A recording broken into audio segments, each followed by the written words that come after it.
The Adventures of Sam Spade, Detective.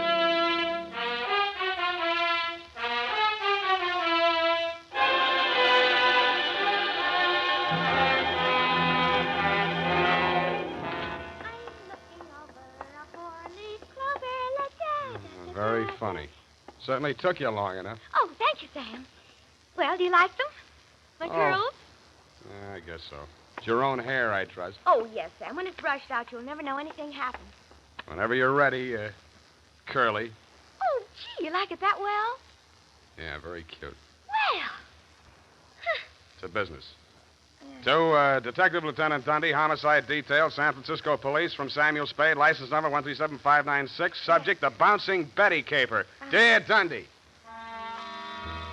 It all began on a Wednesday. My secretary, Miss Effie Perrine, tiptoed into my office and laid an engraved calling card on the desk in front of me. The name on it was Randall Carruthers. She said he looked like money, so I said, show her in. Or him in. She did. Good morning, sir. Do you wish the morning paper? Thanks, I've read it. Dear me. What's the matter? This ashtray, sir. Have you a silent butler? I don't even have a noisy one. No. In all my years of service, it has been my constant endeavor to keep things neat and tidy, down to the smallest detail. I see. Well, if it bothers you, just dump those butts into the wastebasket. Very well, sir.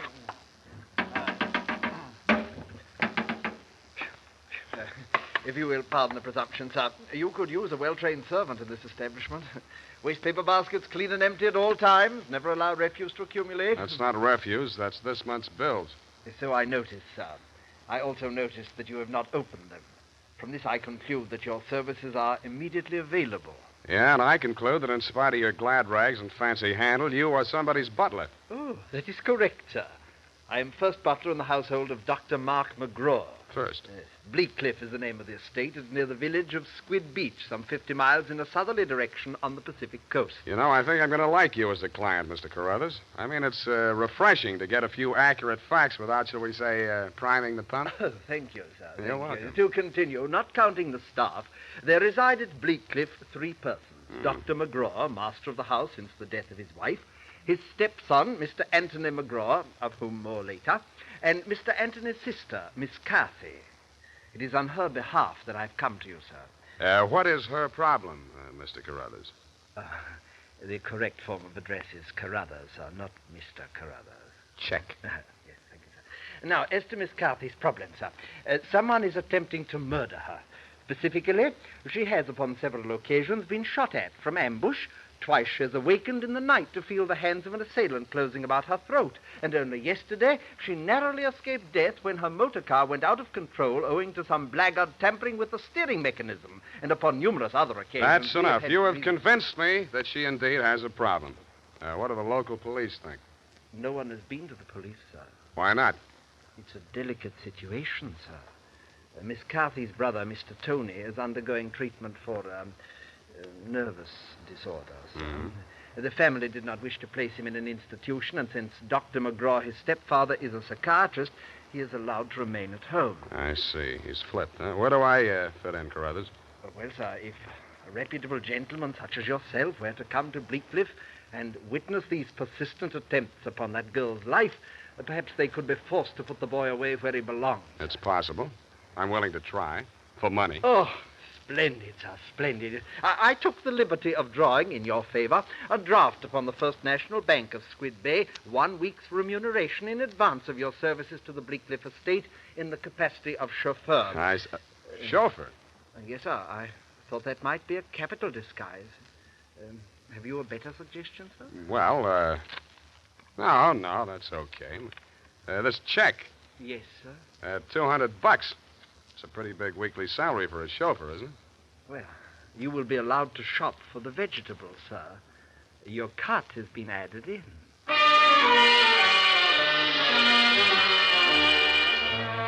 I told them I didn't know one vegetable from another, that I was a lousy driver, and in more time than it takes to tell, I was installed at Bleakcliff in a room above the garage and told to wait there until summoned. I put on my pearl gray uniform with the brass buttons and leather puttees, looked in the mirror, and decided I had missed my calling, but not by much. Nothing happened for nearly an hour, and then I got my first buzz. Yeah, I mean, garage. Phillips, the car, quickly. The main entrance. Keep your motor running. I have him locked in the living room, and he's breaking off. Okay. Yes, miss.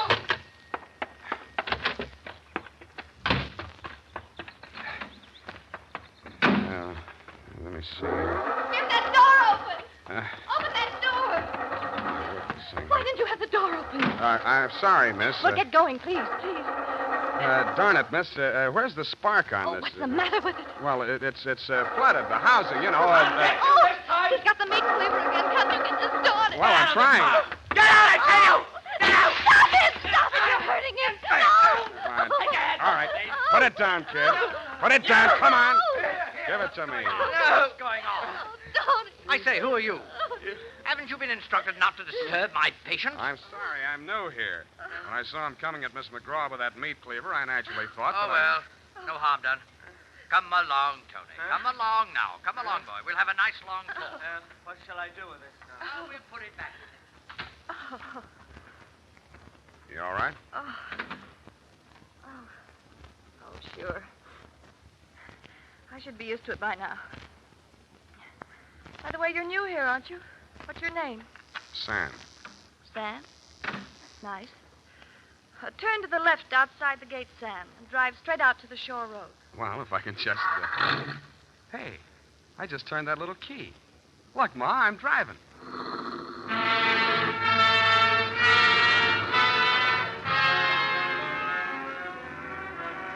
I adjusted the rear view mirror so that it showed more of her and less of the rear view. A mile from the house, she ordered me to stop, moved up to the front seat with me, and asked me to drive on.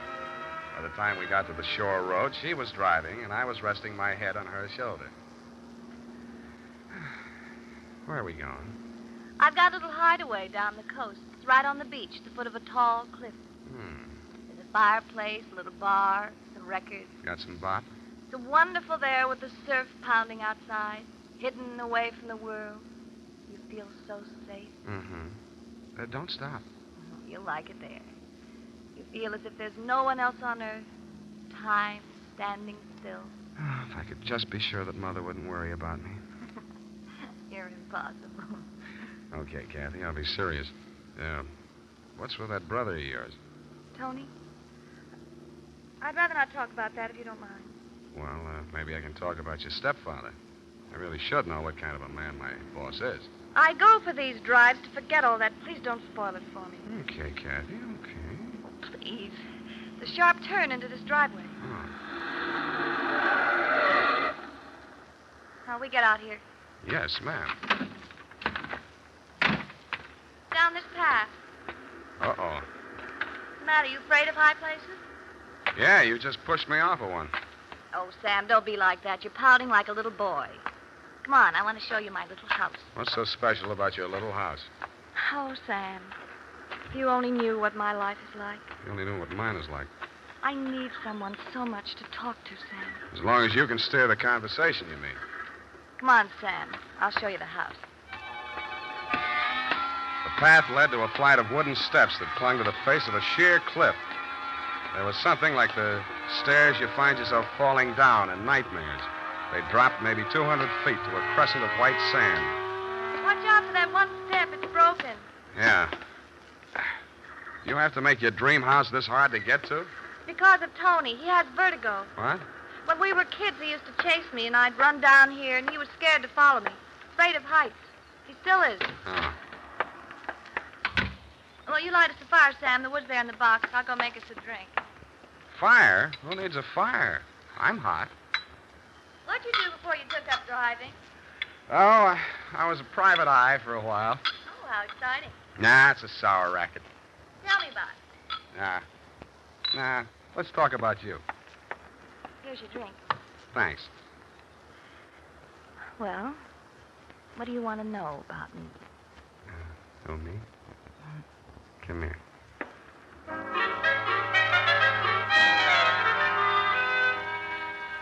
The scent she was wearing was 20 carat, but the story of her life was heavy melodrama.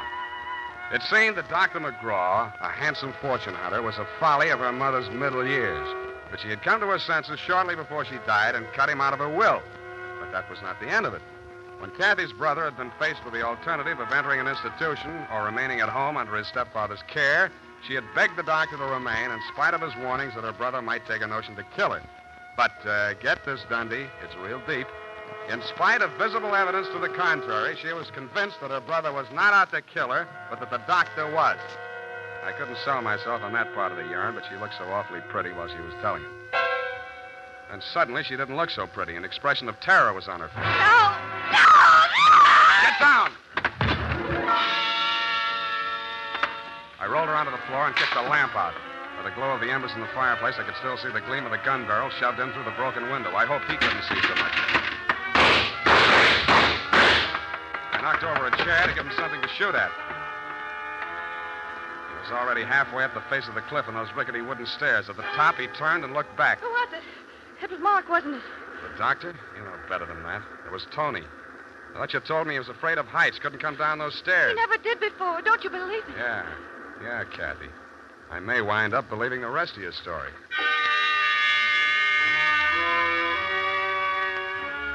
I took Kathy back to Bleak Cliff and stashed her in my quarters over the garage. Then I went into the main house via the back stairs, found her room, and shook it down. In a cabinet, a bunch of war souvenirs, German helmets, grenades, rifles, and other lethal gadgets. In a desk drawer, I found a letter headed U.S. Army, Office of the Surgeon General. It certified that one Anthony McGraw was unfit for military service. Vertigo. Origin, childhood injury to middle ear.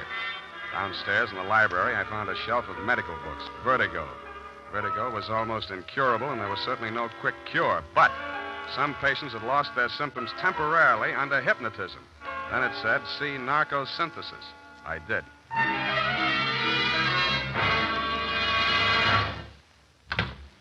Oh, Spade. I beg pardon, sir. Mr. Spade. Whatever are you doing in the butler's pantry, sir? Looking for a butler. Namely you, Carruthers. Oh. May I serve you, sir? Yeah. How do I get an interview with Dr. McGraw? Well, sir, I should... Oh. Strange, after all my years of service, I still start at the master's summons. Hey. You did it again. Well, I'm sorry, sir. I'd better see what Dr. McGraw wants. Forget it. I'm answering this one.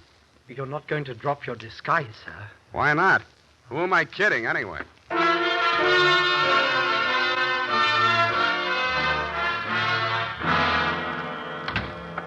You rang, Dr. McGraw? Oh, I didn't ring for you. I rang for Carruthers. I ordered him to tidy up my office while I was at dinner. And look at it. Looks neat as a pin to me, Doctor. Oh, yes, you're new here. Chauffeur, eh? I'm only wearing his uniform. Here's my card. Oh, detective, eh? That's right, Doctor, and this one's just about ready to wrap up. Well, you interest me. Go on. I will. I think you've been trying to use that boy as a murder weapon against his sister. Oh, and you call yourself a detective? If you can call yourself a doctor, I guess I can. You've been treating him with narcosynthesis, haven't you? Yes, that's right. Hypnotic drug. While he's under it, you brief him on his activities for the day, and he follows through, including assaults with deadly weapons. That would be possible with certain very suggestible patients, but I'm afraid impossible to prove. I think I can prove it, Doctor. You shouldn't leave your textbooks lying around loose. I found out the only way Tony could have walked down that stairway to Kathy's beach house without falling would be temporary relief of his symptoms due to hypnotic suggestion. Unquote. I see. What do you intend to do about this theory of yours? What do you suggest? You see this row of buzzers here on my desk? Mm-hmm. Well, this one is for my secretary. This is to summon Carruthers, and when I press this buzzer, two of the most hideous plug uglies you've ever seen will rush into this office, beat you to a pulp, and dump you outside the front gate. That's what I think of your theory. Buzz away, Doctor. I think I like them better than I do you. As you wish.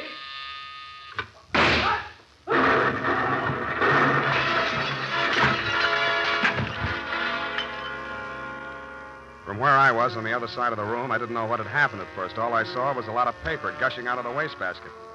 The doctor sure was dead. His midsection was perforated like a shower drain.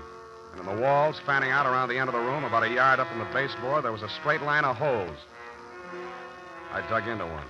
What I took out wasn't a bullet. It was a perfectly round steel ball. Then I remembered the wastebasket, the paper flying out of it just before the explosion. In the bottom of it, I found the answer. The base of a steel mechanism with German lettering on it. It was a wartime anti-personnel mine that the GIs called the Bouncing Betty. The United States Armed Forces Radio Service is presenting the weekly adventure of Dashiell Hammett's famous private detective, Sam Spade. I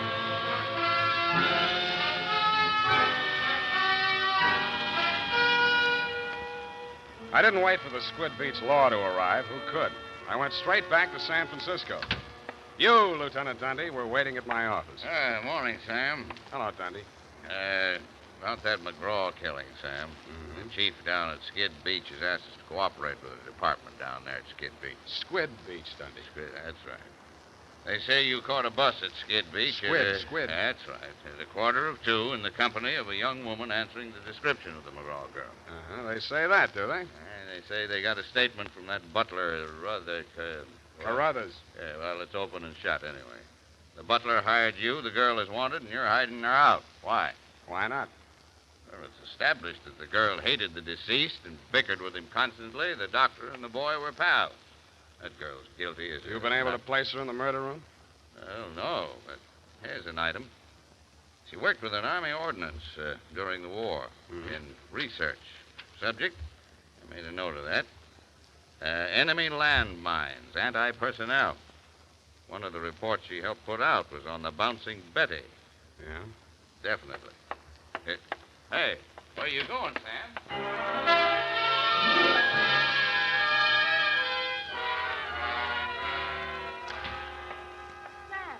Sam, it's been so lonesome cooped up here all day. Why didn't you tell me you were with Army ordnance during the war? I don't know. I suppose it thought it was unfeminine or something. Try again. All right, I'll tell you the truth.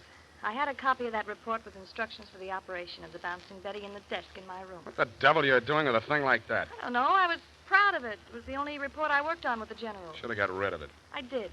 I burned it in the fireplace as soon as I learned what had killed him. You didn't burn it good enough. Sam, they found it. Yeah. Have they arrested Tony? Not yet, but he's definitely sane. He'll have to take the rap for anything he's done. I see. Well, I guess there's no other way. Tony didn't do it, Sam. I did. I want to make a confession. Not to me, please. Not to me. After what happened down at the beach when I knew I was no longer safe anywhere, I realized I had to do it. For Tony's sake as well as mine. When we arrived back at the house, I looked into the dining room and I saw Dr. McGraw eating dinner. I knew it was my chance to get into his office. Yeah? Then what? Well, the Bouncing Betty was in my room. There was some wire in the tool chest, and I knew that Carruthers always went to tidy up while the doctor was at dinner. So I waited until I saw him come out, and then I went in. And I looked around for a place to plant it, out of sight. Then I saw the wastebasket full of paper. It was the perfect hiding place. The whole thing didn't take more than 5 minutes. Well, say something. Go on, say you hate me. Say it. I don't. Wish I did. Oh, Sam. Help me. Help me. I'm sorry, baby. I am sorry.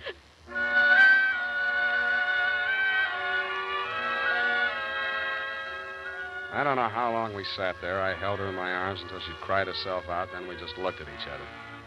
I knew if I put it off another minute, I wouldn't call you at all, Dundee. So, with my arms still around her, I reached for the phone. Homicide. Lieutenant Dundee, this is Sam Spade.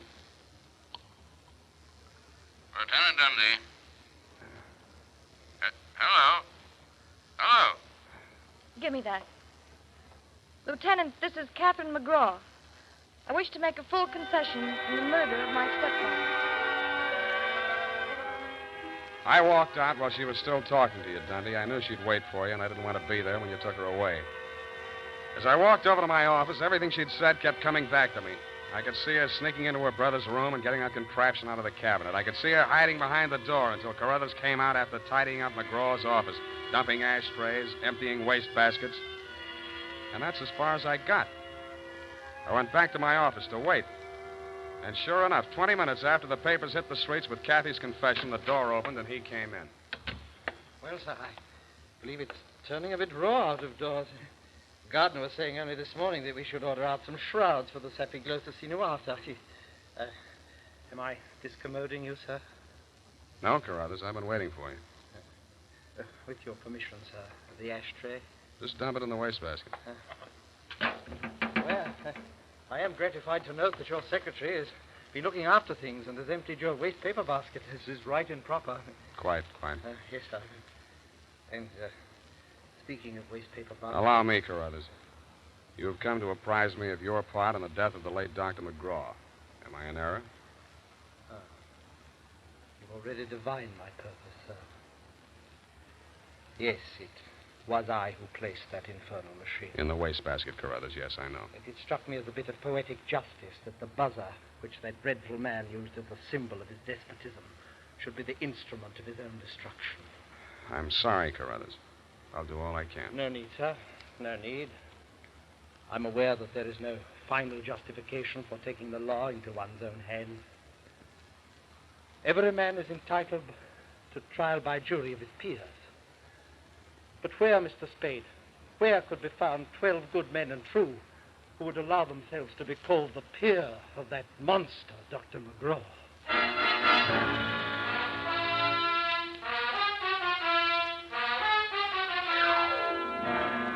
Period. End of report.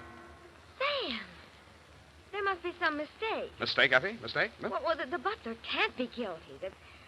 That's old-fashioned. He was an old-fashioned butler, sweetheart. Where today can you get help like that? Somebody who empties the ashtrays, keeps the waste paper baskets clean, tidies up around the place. Well, I'd be only too happy to do the same for you, Sam. I know you would, Doc. Well, considering what happened to Mr. Carruthers' employer, Effie, you mustn't allow your mind to dwell on such matters. It's wicked. Sam! Who emptied an ashtray in that wastebasket that I just finished cleaning out? Pay it no heed, sweetheart. I'll buy you a silent butler. Now go type that up. Here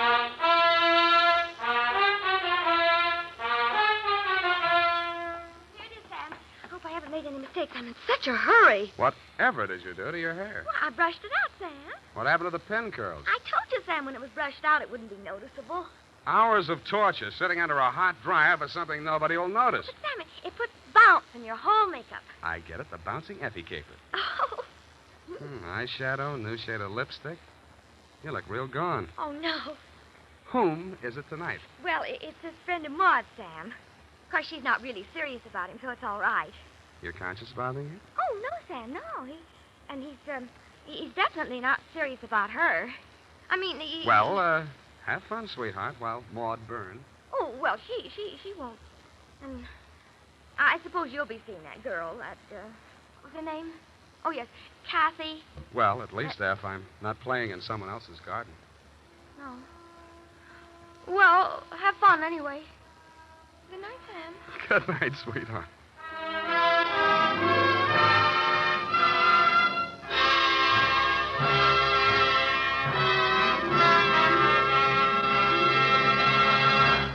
The Adventures of Sam Spade, Dashiell Hammett's famous private detective, are produced and directed by William Spear. Sam Spade is played by Howard Dove. Lorene Tuttle is Effie.